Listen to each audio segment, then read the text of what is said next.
The ANTECH far-field gamma monitor is designed to measure radioactive waste in drums with a range of radioactivity content and waste density. The purpose of the measurement is to determine the inventory of radionuclides contained in the drum or object being measured.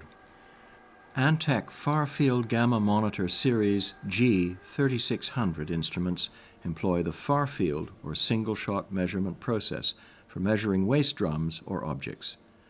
The drum is measured using a high-purity germanium detector, where the entire drum is in the detector field of view. During the measurement, the drum is rotated and a single gamma-ray spectrum is obtained. The drum density is calculated from the measured weight. The G3600 incorporates several novel features: a drum rotation platform incorporating drum weight measurement, a conical trapezoidal steel collimator placed in front of the germanium detector, a detector shelf mounted on slide rails to automate the adjustment of the drum to detector distance, automated filters for detector dose rate reduction, and drum dose rate scanning using Geiger-Müller detectors. An optional drum barcode reader may also be incorporated. The measurement method is applicable to waste streams where the waste matrix and activity distribution are nearly homogeneous. The far-field measurement method is the most sensitive method for measuring low-activity drums with relatively low density. It is also appropriate for measuring high-density or very high-activity drums with high gamma-ray dose rates. For drums with intermediate density and a higher degree of matrix heterogeneity, more accurate measurements can often be obtained using the segmented gamma scanner method. Waste drums, which are typically 200 liters or 55 US gallons, or alternatively 400 liters in volume, are placed on the drum rotation platform. The drum rotation platform incorporates a load cell to measure the drum weight, from which the density of the material in the drum or the drum matrix can be determined. This density information is employed by the far-field analysis method to correct for gamma-ray attenuation in the drum matrix material. Typically, one or two Geiger-Müller dose rate detectors are incorporated into the design. They are positioned to determine the drum surface dose rate.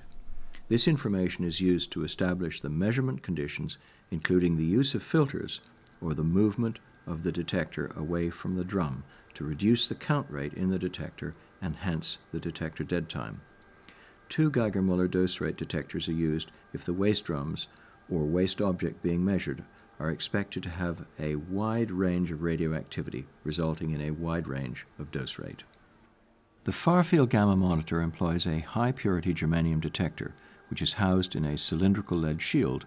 A conical trapezoidal steel collimator is placed in front of the germanium detector to reduce the radiation background and ensure that the detected gamma rays come only from the drum or object being measured.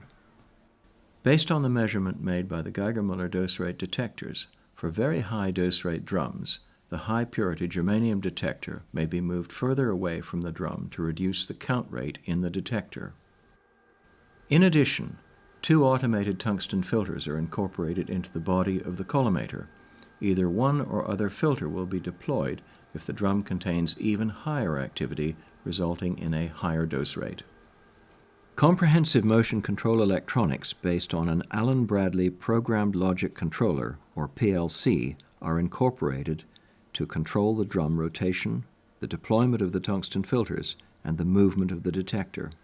The electronics have been simplified in that a single cable carrying both power and signal is used to connect all the motor drives in the electronics cabinet with the motion control motors. All communication within the instrument is by means of Ethernet. Two important assumptions of the far-field measurement process are that the matrix material in the drum is uniform and of constant density, and that the radioactivity being measured is uniformly distributed throughout the drum. As long as these assumptions of homogeneity are observed in general, and the deviations are not great, measurement errors will be small. Rotating the drum helps to reduce the error that would arise if a drum has radial inhomogeneity in either the matrix or the distribution of radioactivity. The far-field gamma monitor is supplied with a factory calibration which incorporates a benchmarked MCNP Monte Carlo model of the detector response, measuring a European 152 calibration point source. This source is traceable to international standards. The calibration is verified and validated at the factory using calibrated and traceable line sources, which accurately simulate a distributed source in a drum. The measurement process, including both calibration and background measurement, is automated using operator software that reduces the time required to set up a measurement and simplifies operator training. Measurement data is archived, and data analysis and reanalysis is simple.